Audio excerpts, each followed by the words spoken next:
too, right? So what I try to do is as I recite each poem, you can kind of read along because there's a lot of words. Does that sound good?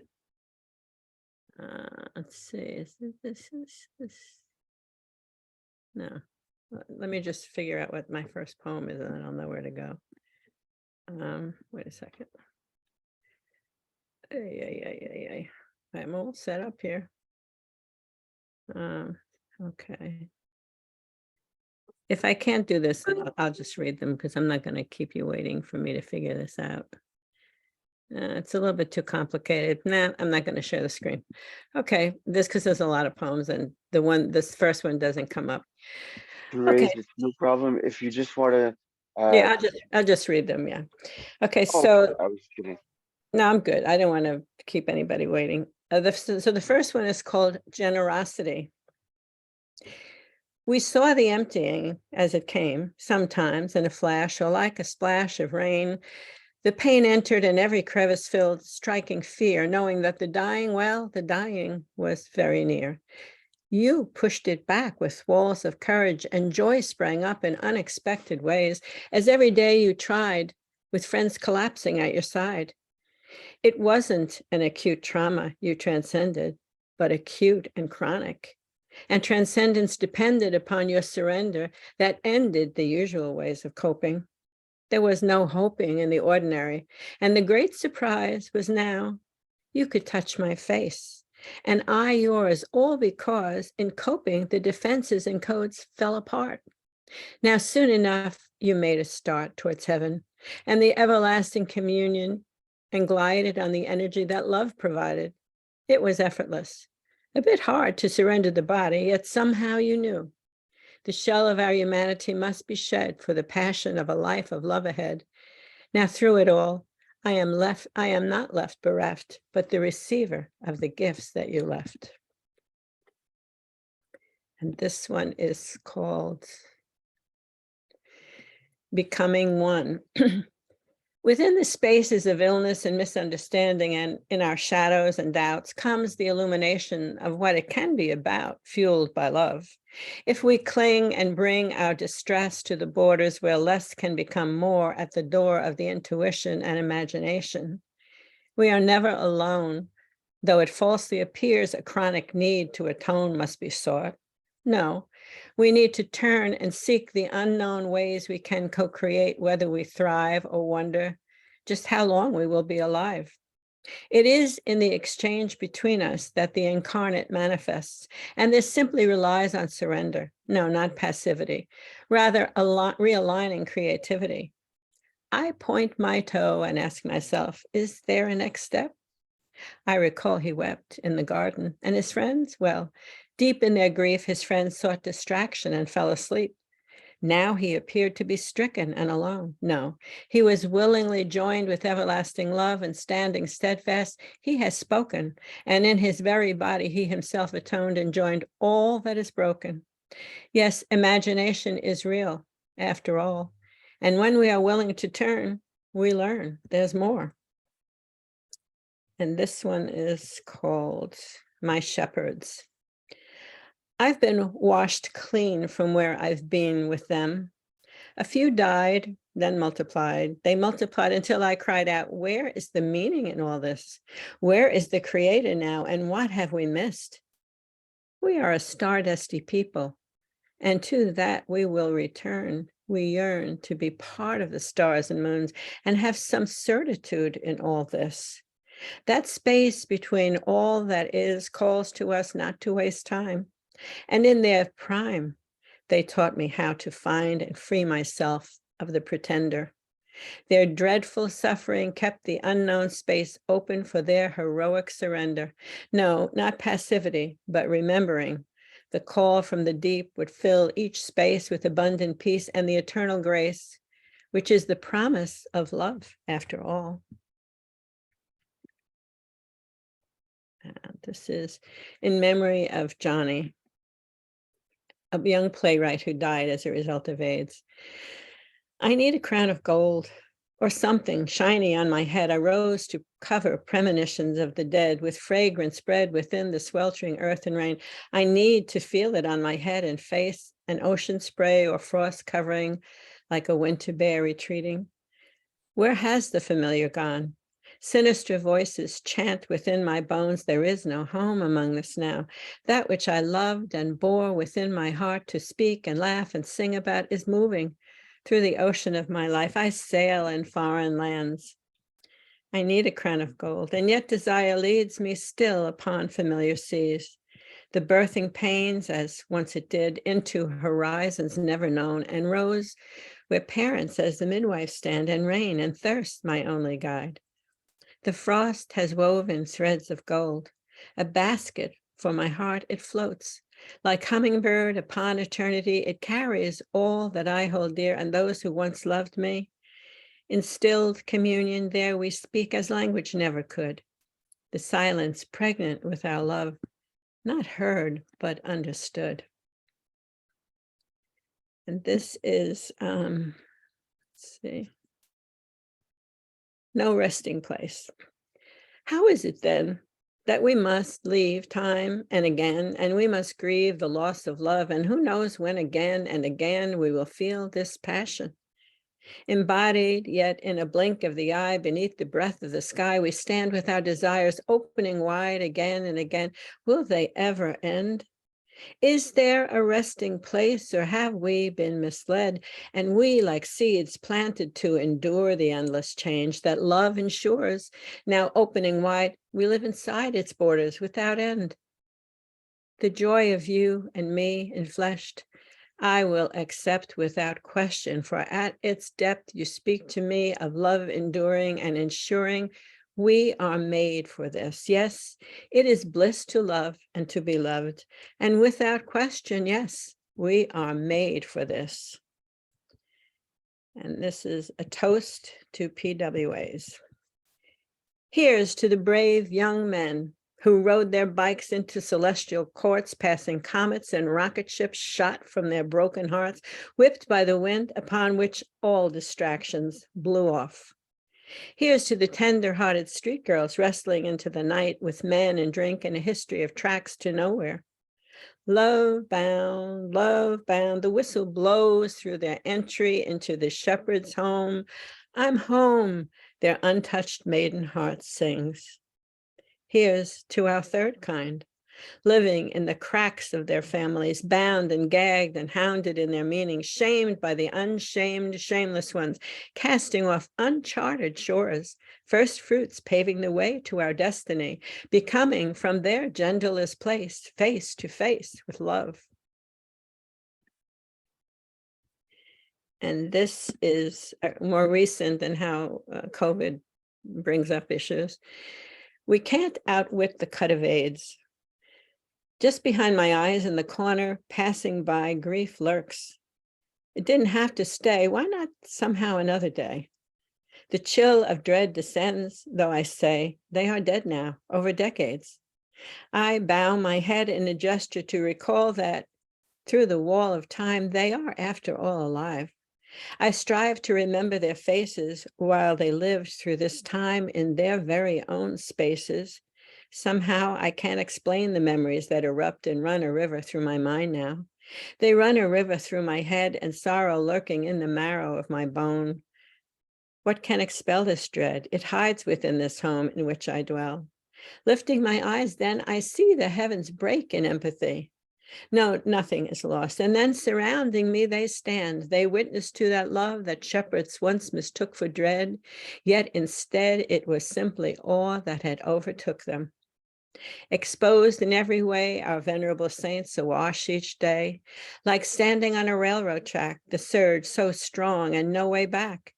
Now through the potter's clay, they found a way to see and thrive and co-create their destiny. Their touch was fruit. Their sounds alive in me. Who knew as life took hold, we could become our very own person, making us one. You see, with an unyielding surrender of the ecstatic fantasy, the individual pretender gave way. Teilhard would say, It is the ecstatic person that connects us in communion with humankind. Believing, yet I feel a chill as COVID prods my memory still. The pain erupts in every face recalled with all the news. My muse urges me on to represent at what expense they surrendered to the person. And penetrating that eternal door, they showed me how to become more, to become one. It is not done. And this is to kind of lift our spirits. We are here. Oh, come with me. Come into a place with vast expanse of air and space. Come and glide. Sail beyond the labored land. The heavens break through and expand an emptiness that's filled with grace and simplicity of place. Our bodies breaking through in word, while in our bodies thoughts are heard. Come, blithely soar above it, yes. Come, oh, come with tenderness. And these are kind of just poetry. Seaweed. I grew up near the sea, and when I travel, I smell her scent and know her directions. The alarm sounded that day, but I could no longer cross you, raging sea, in my paper-crafted boat. Strolling out from under the surf, slicked with oil, swim cap tight, you appeared like a channel swimmer. How can I cross the sea, I asked. Fly, was your response. I could not know, like Joseph in a dream, I would be warned ahead, transcend. This is, some of you have heard this, vulnerability, the undoing of false love. I took that ring off. No, not out of dread or something you said. There simply was no way ahead. And the light, well, the light inside had died, and yet here I am, fully alive to the wonders of what lies ahead. Life is a mystery, and I could not hide behind a ring that lied of a relationship. I brushed aside all the questions and entered the rhythm of new things as the life I lived had died. It wasn't that I sought new things. I didn't need to hide behind a ring, acting as a cover, as if there were another. I was enough alone, no need to be owned. Too much was at stake, my integrity, and for the sake of my own voice, I sail on the course of mystery. I am enough and free, and it's best if you see me as I really am, without a ring to give me cover or to hide behind. I am not blind and can receive this grace in new ways. It is our fate. Throughout my life, I've known the course of love is unending, and I can wait. I can wait. And this is, let's see, the space between. So much evades our understanding, which is a faulty tool at best. Along with all the rest of us, I lack certitude and fit best around the edges where I can make my mark at the start without the comfort of assurance. There are words for my belief about the God who comforts me in my grief and fuels my energy to imagine and act, preferring that to a faulty interpretation of fact. I need the spaces undefined, and I decline the need to fill the space with certitude, or to deny that in the spaces truths emerge in bonds of unity and converge to draw us close.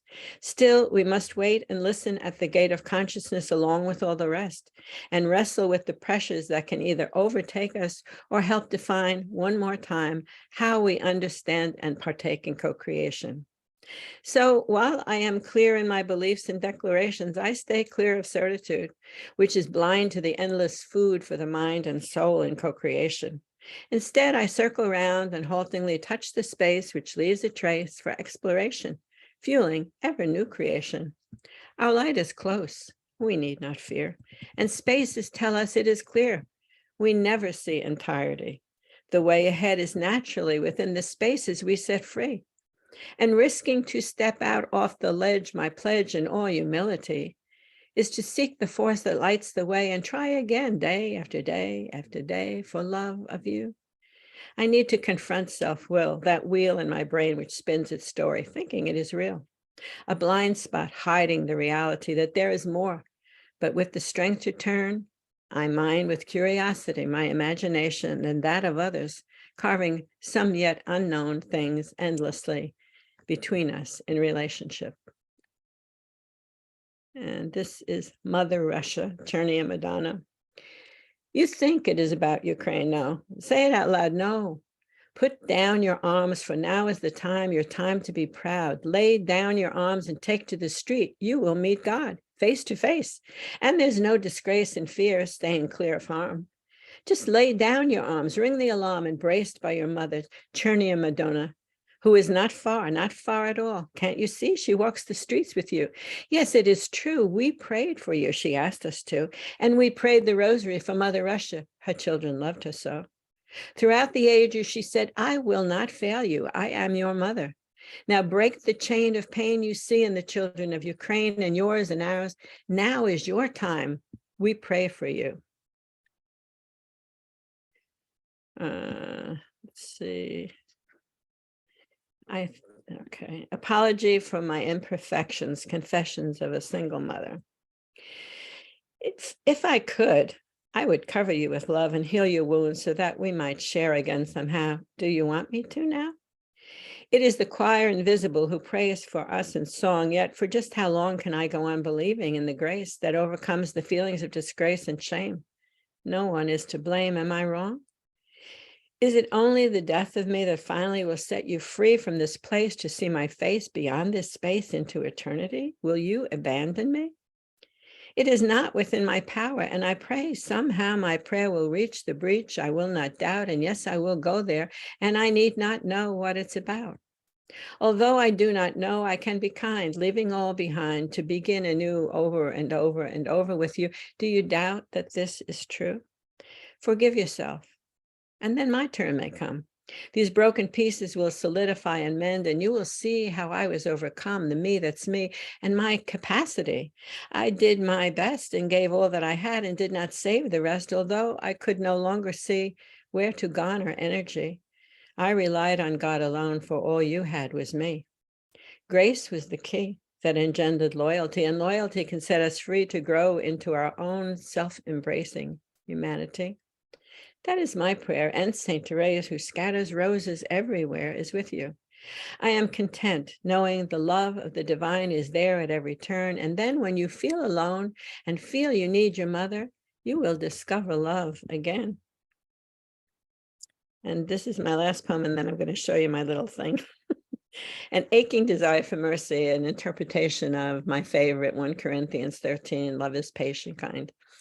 Slowly, the darkness implodes and grows. It covers all that stands and shows that attention to these endless conversations we manufacture can run roughshod over us. We lose our traction and are consumed in justifying and relying on the familiar. While your thoughts fancy they'll stand for you, you must turn away for something new to emerge. Give yourself and others a chance to grow into love.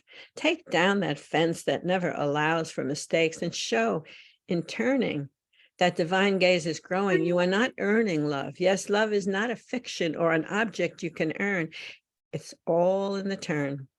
It's there we find our passion and binding. It's there we find the path that winds around the distraction of defenses and mends all those fences that keep us from the intimate gathering. In one body now we sing our delights beyond what frightens us. Our aching desire for mercy is what we all share. It's always there, and we need not despair. Love is always there. It's in the turn. This is my final thing, and this I do have to share, because it's easy, because I know let's see. I hope that it makes you feel joyful.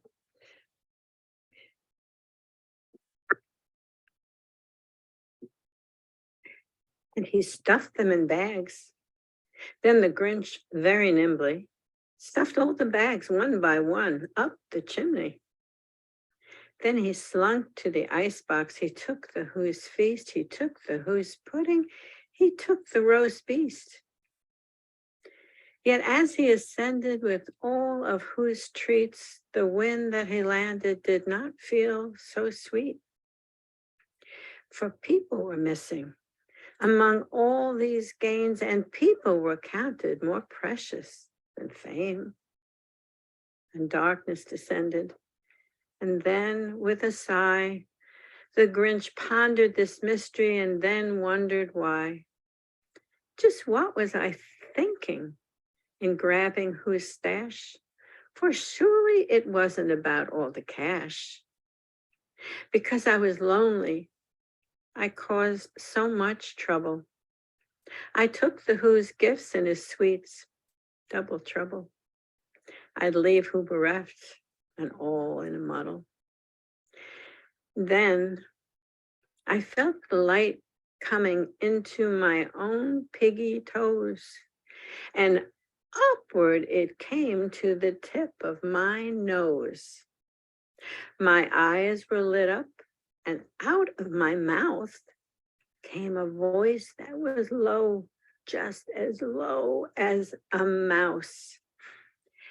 There may be a way you can still save the day, for it's just Christmas morning, this light seemed to say. I'll carry whose goodies strapped tight in my sack and slip down the chimney with them on my back. And as who awakens, I'll knock on the door and give him a pudding, and then even more. I'll tell him how lucky I am to be me, to have who to stand with in front of his tree. And to remember our friendship, I'll take a selfie. For the spirit of Christmas now dwells within me.